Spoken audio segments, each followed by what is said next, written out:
Жума ичинде өлкө аймагында атталган окуялар жана бүгүнкү күнгө алынган кабарлар түрмөгү менен тааныштырган апталык программасы. Студияда мен Бакытбек Болсунов. Саламатсыздарбы? Алгач бүгүнкү күнгө алынган кабарлар түрмөгүнө токтолсок.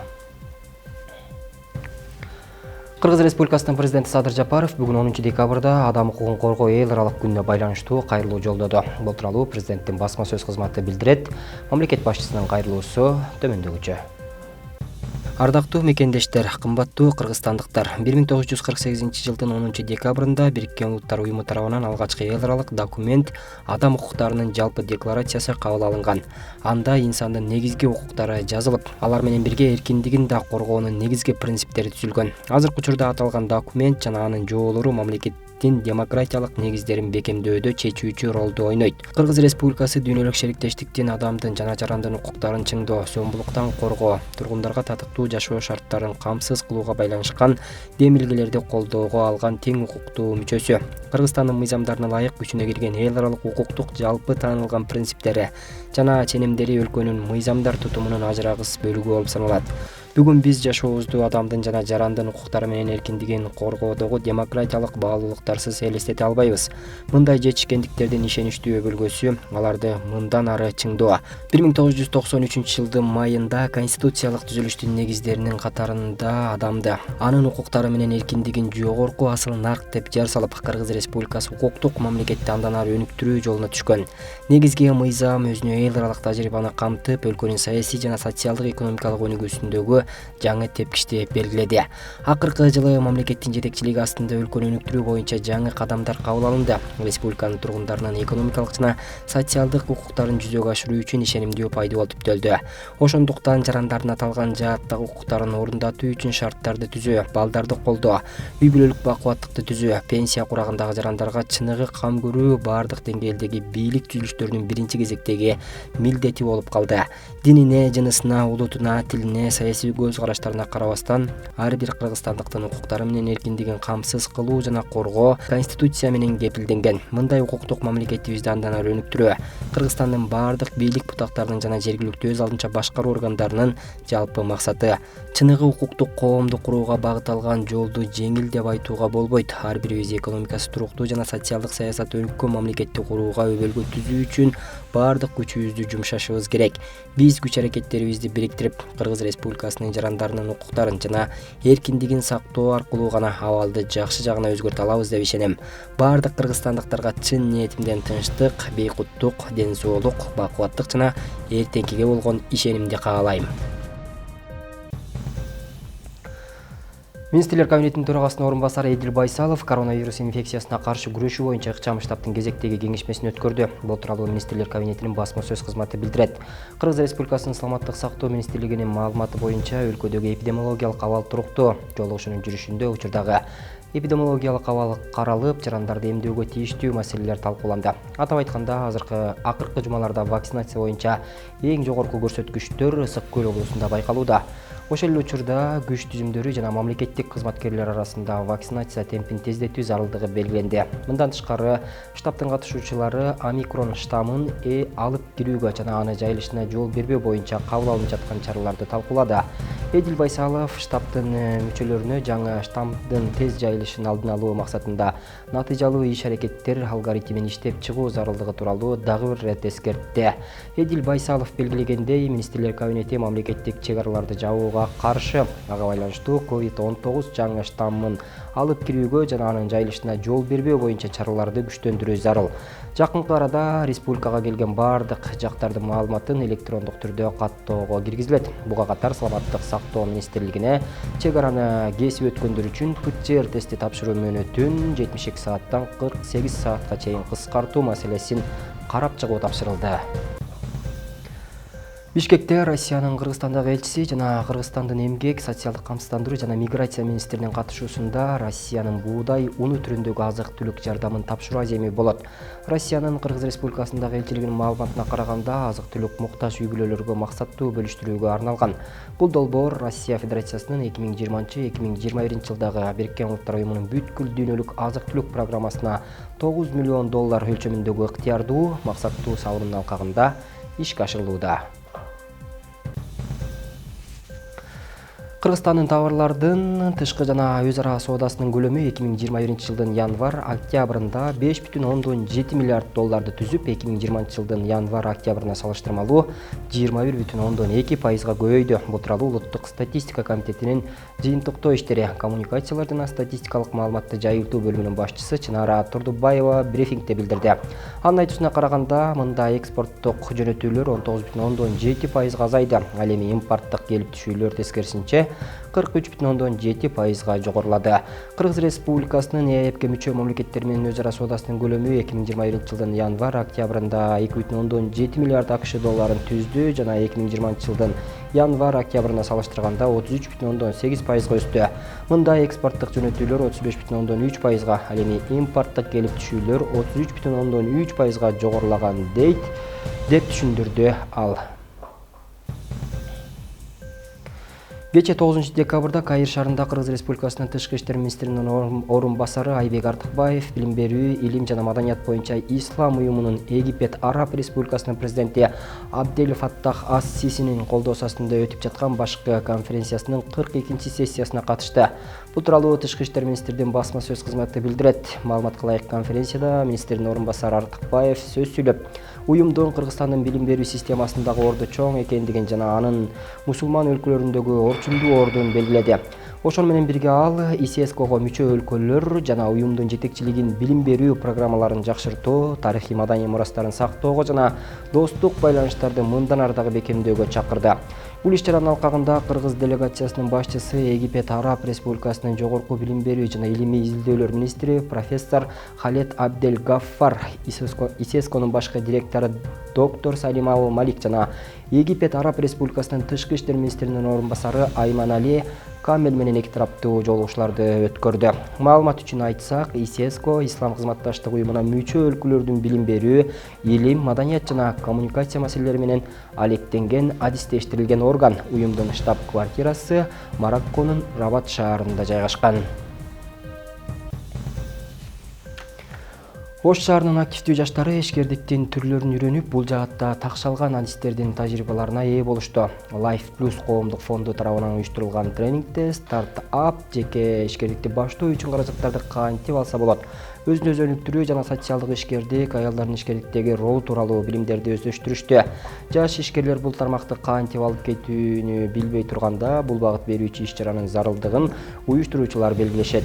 Жаш ишкерлер ассоциациясынын жана башка ишкердикти өнүктүрүү боюнча иштеген алдыңкы мекемелердин эксперттери жаштарга мотивация берип, жеке ишкердикти алып кетүүгө багыт беришти. Долбоорго кыздар тартылган, бирок ишкердикке кызыккандардын саны көп болуп, кайдыгер эмес жаштардын тобунун бардыгы бул окууга катышууга мүмкүнчүлүк алышты. Кыздардын жана аялдардын потенциалын көтөрүү максатында биз ушул тренингди өткөрүп жатабыз. Бул тренингке биз көптөгөн конокторду чакырдык. Мисалы айтсак, G ассоциациясын чакырдык, Санарип ишкер жана азыркы учурда каржыланып жаткан аракетчил деген долбоорлордун тренерлерин да чакырып кеттик. Себеби биз ойлойбуз, эгерде аял киши өзүн ишин ачып, өзүн өзү каржылап, өзүн бага алса, өзүнүн үй бүлөсүн да бага алса, демек бизде Кыргызстанда экономикасы да көтөрүлөт, күчтүү аялдар дагы болот, күчтүү лидерлер дагы болот. Жана эле ошондой эле мындай күчтүү саясатчылар да чыгат десем болот. Азыркы тарыхта дагы ушул саясатчылардын чыкканы да ушул нерсени көрсөтүп келатат да. Демек, бул долбоордун негизи аялдарды колдоо максатында, ишмердүүлүккө чакыруу максатында болуп жатат.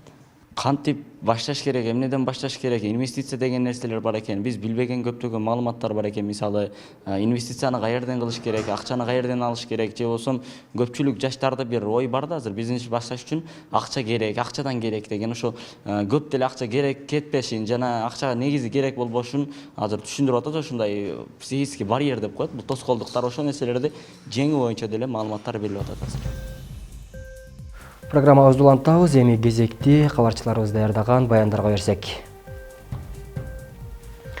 Ош облусунун Араван районунда айыл өкмөт башчы бюджеттин акчасын карап отурбай демөөрчүлөрдүн жардамы менен айылын оңдоого киришкен. Социалдык муктаждыктарын чечүү менен элдин суроо талаптарына ылайык тейлөө жаатындагы аракеттерге көңүл буруп, тазалык мекемесин да чечти. Демилге иш жүзүнө ашып, аз убакыттын ичинде айылда өзгөрүүлөр орун алды. Араван районунун тургундары үчүн Борбордо социалдык дүкөн ачылды. Эми тамак азыктарынан кыйналган бардык тургундар ушул дүкөнгө келип, күнүмдүк тиричиликке керектелүүчү тамак азыктарын бекер алып кетишет. Un, май, шакар, туз, hamma yog'imi чай. Уун, май, кумшекер, туз, чай бардыгын беришет. Картошка, пиязга чейин алабыз. Качан кайрылсак жок дешпейт. Керек болгондордун баарын ушул жерден алып кетебиз. Şu aravanda tuğulganımdan beri ayap nime kıga yok. Kesem boptur deyişet yerden beri. Бир ай мурун ачылган социалдык дүкөнгө баш багып үйлөрүнө азык алып кеткен Алия Анаров айыл өкмөтүнүн тургундарынын саны 150дөн ашты. 19 миңден ашуун калктын 830-у колдоого алынган үй бүлөлөр. Алардын муктаждыктарын жоюу үчүн демирчилердин жардамы менен социалдык дүкөн иштөөдө.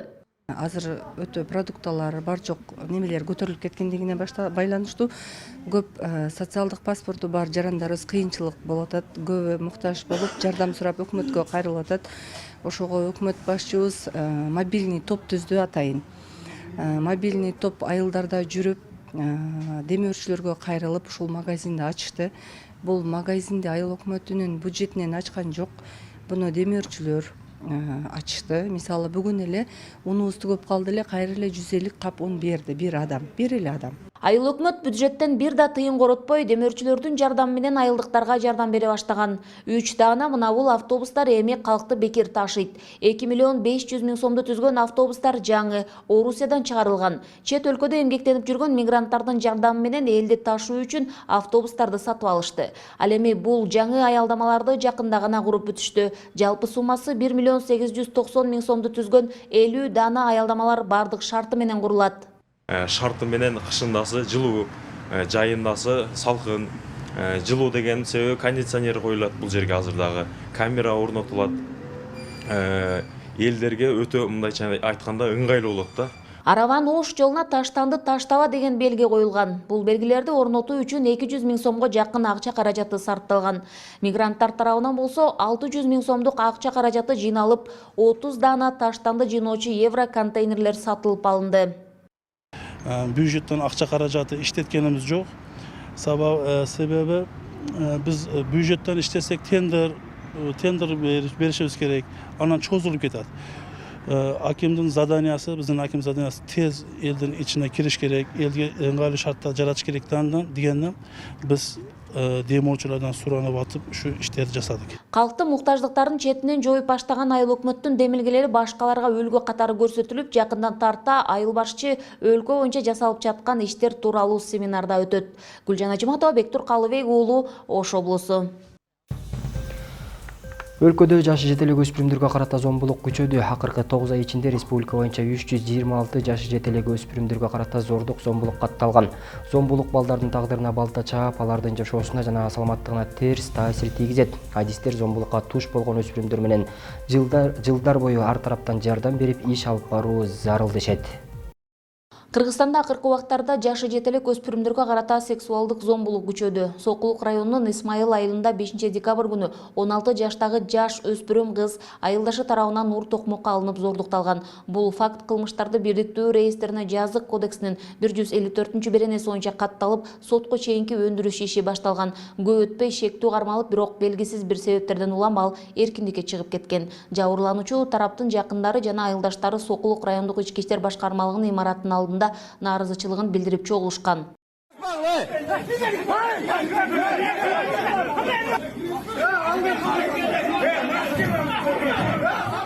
Кылмышкер буга чейин дагы кыз зордуктоо боюнча айыпталып кармалган, бирок ага эч кандай жаза берилген эмес. Учурда айыл аксакалдары жана айылдаштары шектүүнүн үй бүлөсүн Исмайыл айылынан көчүп чыгып кетүүсүн талап кылышууда. Çıksın usta. Ertenki günü dağı çıkıp ketmesin hızlıcı. İyi başkalarına da savak bolsun bu. Başkalar da yani koy bular götürüyor simyası bilen. Dep kийинки балдарга да сабак болот бул. Сексуалдык зомбулукка кабылган өспүрүмдөр менен иштешүү көп убакытты талап кылат. Эгерде өспүрүмгө өз убагында жардам көрсөтүлбөсө, өз өмүрүнө кол салган учурлар кездешет. Зомбулук балдардын тагдырына балта чаап, алардын жашоосуна жана саламаттыгына терс таасирин тийгизет. Психологдордун айтымында зомбулук муундан муунга өтүшү мүмкүн. Себеби зомбулук көргөн балдар бул нерсени адаттагыдай көрүнүш катары кабыл алышууда, дейт адистер. Ошо бизде былтыр Кашкар кыштакта болгон интернет тармактарында сайттарда абдан көп чыккан. Жаш кыз, 7 жаштагы кыз. Мына ошол кыз менен мисалы үчүн бүгүнкү күнгө чейин биз иш алып барып атабыз. Азыр акырындык менен үстүнө келип атат. Ал кыз дагы бир нече жолу өтө оор операциядан өттү да. Активисттердин айтымында акыркы 10 жыл аралыгында кыздарга карата зордук зомбулук күчөгөн. Учурда коом зордук көргөн кыздардын кордугунун ордуна тескеринче аларды жемелеп да келишет. Соңку убакта кыз балдарга көрсөтүлүп жаткан зордук зомбулук кылмышкерлердин боштондукта жүргөнү укук коргоо органдарынын шалакылыгынан кабар берет. Бар жерде мындай нерселер кайталанбаш керек. Биз ошол мисал катары бир мырзага карата катуу чара колдонуп туруп ошону биз элге жарыяласак, андан кийин мындай нерселер кайталанбайт. Мыйзамдын иштебегендиктен бизде ушундай учурлар кайра кайталанып атпайбы? Ошол эле кыздар, мына караңыз, бурулай өтүп кетти.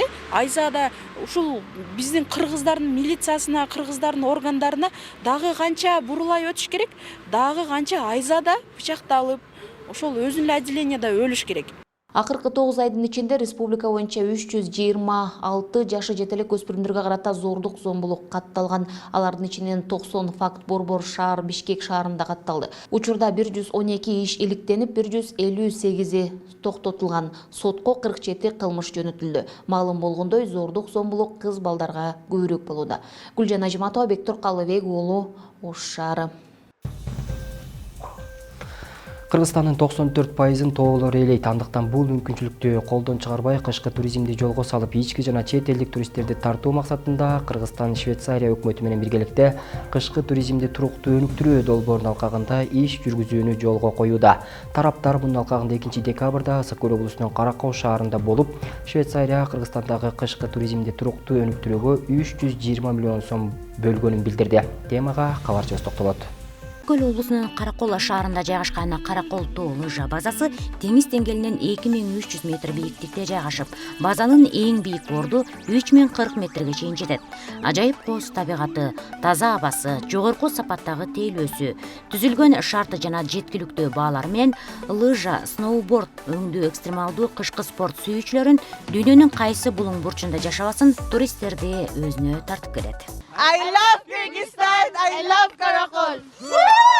Кыргызстан Швейцария менен биргеликте кышкы туризмди туруктуу өнүктүрүү долбоорунун алкагында Ысык көл облусундагы Семеновка айылындагы Дружная семья жеке менчик балдар үйүндө тарбияланып жаткан 8-ден 12 жашка чейинки балдарга лыжа тебүүнү инструкторлор акысыз үйрөтүүдө. Ал Helvetes Кыргызстан уюму тарабынан ишке ашырылууда. Учурда биз Каракол кышкы базасына келдик. Өзүңүздөр көрүп тургандай маанай абдан сонун, жана дагы эс алуучулар абдан көп. База негизинен 3 бөлүктөн турат. Кичи, орто жана оор болуп. Биз кичи базада турабыз. Артыбызда көрүп тургандай Швейцариянын туризмди туруктуу өнүктүрүү атайын долбоору менен балдарды машыктырууда. Аны эмесе аларды кепке тартсак. Азыр бизде где-то 15тен ашык кичинекей балдар бар. 7 жаштан 12-13 жашка чейин. Булар башында эчтеке лыжа тепкенди эмес, ботинка кандай лыжаны кийгенди да билбейт. Ошонун баарын башынан баштап бүт аягына чейин үйрөтүп чыгабыз. Кыргызстандын 94%-ын тоолор ээлейт. Андыктан бул мүмкүнчүлүктөрдү колдон чыгарбай, кышкы туризмди жолго салып, ички жана чет элдик туристтерди тартуу максатында Кыргызстан Швейцария өкмөтү менен биргеликте кышкы туризмди туруктуу өнүктүрүү долбоору 2-декабрда Ысык көл облусунун Каракол шаарындагы Карагат мейманкасында эл аралык конференция менен башталды. Иш чарага Кыргыз Республикасынын Швейцариянын ыйгарымдуу укуктуу элчиси Оливье Бангертер, Кыргыз Республикасынын Маданият, маалымат жана спорт жаштар саясат министрлигине караштуу туризм департаментинин директорунун орун басары Кыял Кенжематова жана Ысык көл облусунун жергиликтүү администрация өкүлдөрү, кышкы спортту сүйүүчүлөр, жергиликтүү ишкерлер, ички жана эл аралык эксперттер катышты. Швейцария Кыргызстандагы кышкы туризмди туруктуу өнүктүрүүгө 320 миллион сом бөлгөн. Долбоордун келишимине ылайык, бул каражат Каракол шаарындагы кышкы туризмди өнүктүрүүгө каржыланмакчы.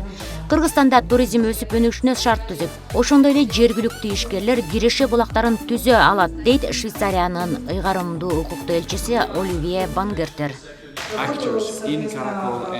Швейцария бул тармакта иштеген көптөгөн адамдарды татыктуу жумуш менен камсыз кылууга жана киреше табуу мүмкүнчүлүгүнө салым кошуу үчүн долбоорго 3,5 миллион швейцариялык франк же 320 миллион сомго жакын каражат бөлдү.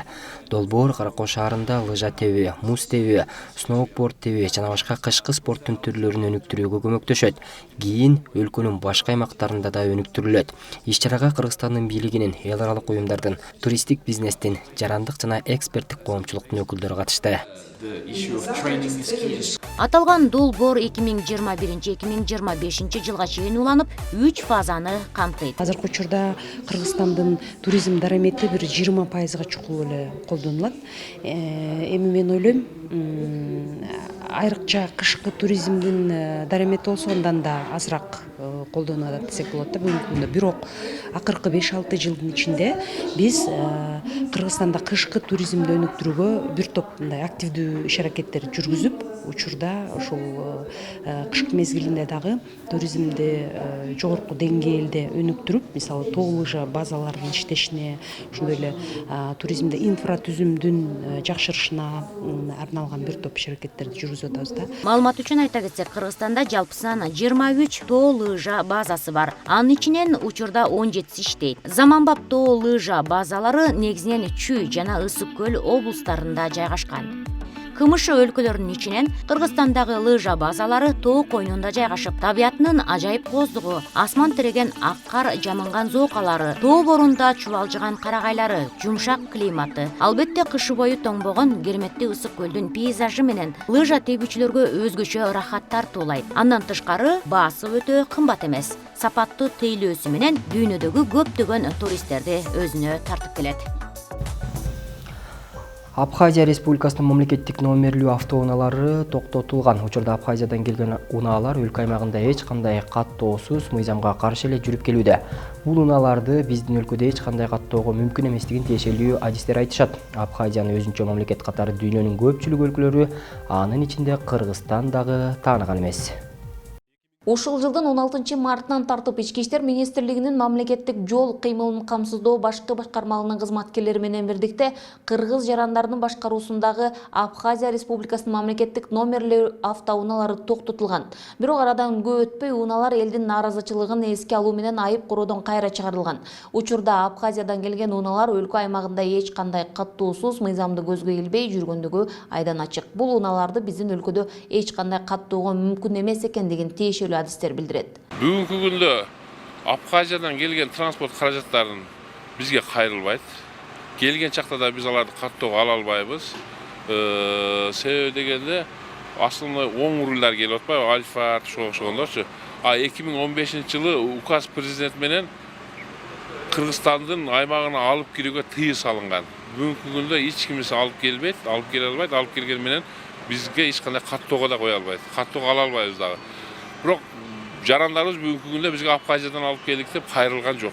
Абхазияны өзүнчө мамлекет катары дүйнөнүн көпчүлүк өлкөлөрү, анын ичинде Кыргызстан да тааныган эмес. Өлкөдө келген унааларды биздин өлкөгө такыр каттоого болбойт. Кыргызстан Евразия биримдигине мүчө болгондон кийин 2005 жылдан баштап оң рулдуу унааларды алып кирүүгө тыюу салган.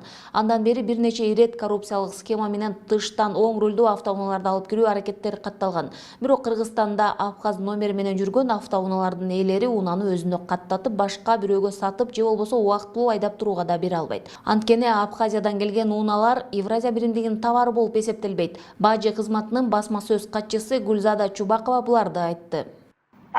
Негизи Абхазия номери менен машиналар, автоунаалар Кыргызстанга кирген мыйзамсыз. Алар көбүнчө временный ввоз менен киришет. Көбүнчө Абхазия жарандары менен, анан Россия жарандары менен, алар деген Россияга кирип, Россия Федерациясына кирип, ал жактан временный ввоз менен Казакстан аркылуу бизге келишет. Биз Казакстандын границасында биз ЕАЭСке киргенден баштап турбагандыктан биз таможенный контроль кылбайбыз ал жактан. Кайсы жаран тарап аркылуу киргизилген болсо, ошол жаран менен чыгып кетиш керек. Азыркы убакта негизи Кыргызстанда канча Абхазия номери менен автоунаалар бар экен белгисиз. Азыркы убакта териштирүү иштери жүрүп жатат. Кыргыз өлкөсүнө Абхазия унаалары Орусия өлкөсү аркылуу келет. Орусияга 10 күн мөөнөткө кирип, андан соң Евро биримдикке мүчө өлкөлөрдө биротолук алып кетет. Мамлекеттик каттоо кызматынын маалыматына караганда Кыргызстанда 1 миллиондон ашык автоунаа бар. Анын ичинен 188 миңи оң рулдуу экени айтылып келет. Абхазия 1992 жылы Грузиядан бөлүнүп, өз алдынчалыгын жарыялаган мамлекет. Москва Абхазияны көз карандысыз мамлекет катары тааныган. Бирок Орусиянын мындай чечимин дүйнөдөгү саналуу өлкөлөр гана колдогон. Абхазияны өзүнчө мамлекет катары дүйнөнүн көпчүлүк мамлекеттери, анын ичинде Кыргызстанда тааныган эмес. Гүлжан Ажиматова, Бектур Калыбек уулу, Ош шаары.